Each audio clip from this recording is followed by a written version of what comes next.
back to the BookEnds YouTube channel. I'm James McGowan. I'm Jessica Faust. And today we have our top 5, there may be a bonus in there, I'm not good at math, tips for following up on queries and submissions.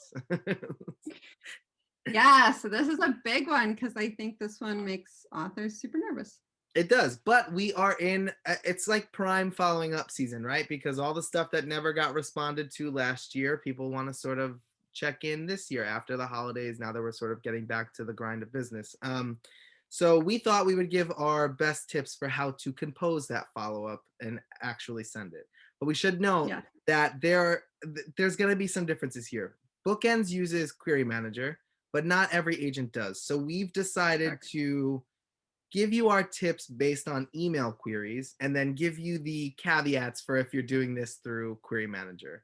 And because one of them has a lot and one of them is super easy. Because I think email has the most variables. Yeah. Query Manager is pretty easy. And to be honest, the easiest thing about Query Manager is that once you send your query, you get a link that allows you to see its status. So you kind of don't even need to follow up because you know we're going to respond and you know it's still in our queue. It hasn't been lost. You haven't missed anything. It'll tell you if we've responded, so then you know you did miss anything, you can go to your spam and find it. So Query Manager is pretty simple. Right. So we're going to mostly focus on emails, but I think any of this advice works for anybody looking to follow up on either a query or submission. Yeah. So let's start with number 1, which is probably the main thing that you should consider when you're sending a follow-up via email, and that's to send a new email thread. So most agents or many agents will read their queries chronologically, starting from the bottom, which is their oldest emails, and sort of working their way to the top. So if you send a follow-up email, what you are doing is taking your email out of the queue and moving it to the top of the queue, and therefore... Right, if you're sending it in the same chain. Yes, it exactly. moves the whole chain up to when the most recent email was sent. Right, so you're sort of stepping out of line and moving back to the back of the line, which nobody wants to do. So our best advice there is to start a new email thread when you're going to follow up. But that email thread has to have a lot of things, so that's our next. So the first thing is your subject line, right? You want to add following up or checking in to the subject line and include your title in the subject as well, whatever they require. I would suspect in any query you've sent, you've probably said query title of book, maybe your name. So do the same thing, just change query to follow up, checking in, status update, title, your name. Pretty simple there. Yes, exactly. And then in the body of the email, you would want to paste your query again. So just give them that little reminder, put the query again in there. And if there were requested materials, reattach them. Only if your materials were requested. Don't assume an agent ever remembers you. This is even if it's a revise and submit, don't assume they will see your name in the title of the book and go, I know that, because the truth is, even published books, sometimes we don't remember that quickly. So give them as much information the second time as you gave them the first. Yes, and particularly give them the original date you sent the query. Maybe even start the query off with that. This was originally sent to you on January 21st, 2021. This way they know and they can reference if they want to double check. And then you have the data was sent to them and they have the full query and the materials that they need to sort of dive right in. And then our 5th tip is to include any new information. Yes. What kind of new information?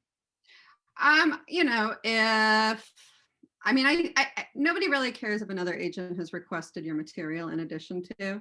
So it's really things like, probably for nonfiction, like you got a feature in Oprah magazine, or, but if you got a short story placed in a literary magazine or something like that, definitely include that, because that gives the agent renewed interest, really. Yeah, even if you've done a pitch event. I would. Sorry. Yeah, but if you don't have any new information, that's fine too. Yeah. Not a big deal. And I would add, not really a tip, so maybe this won't expand our 5. I would say before sending any follow-up, know the agent's guidelines. If they are a no response means no to queries, there's no reason to follow up on your query. They've sort of given you their answer.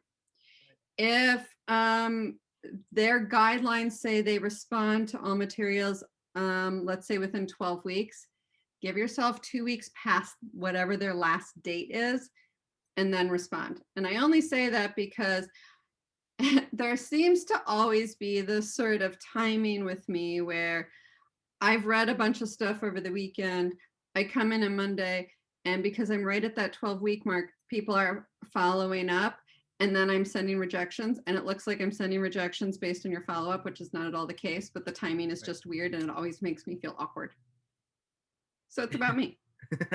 Well, not the only about you, because then there's also, an emotional response to that. Like, I followed up and now you're rejected. And then, authors tend to think that anytime they follow up, they get a rejection. So it's not only you. Right. So yeah. Well, thank you. That's You're nice.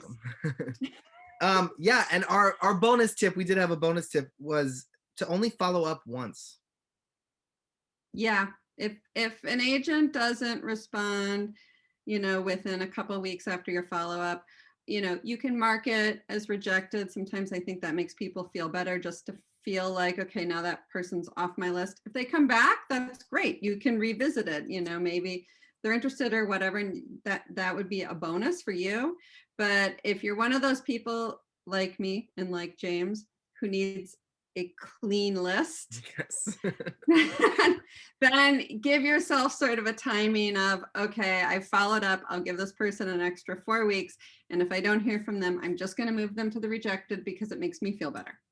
Yeah, and there's a sense of closure to it that everybody is sort of looking for in queries, and if that is what gives that to you, even if you get a response down the line, then you should take that and keep yourself organized and focused, and that's just what you have to do.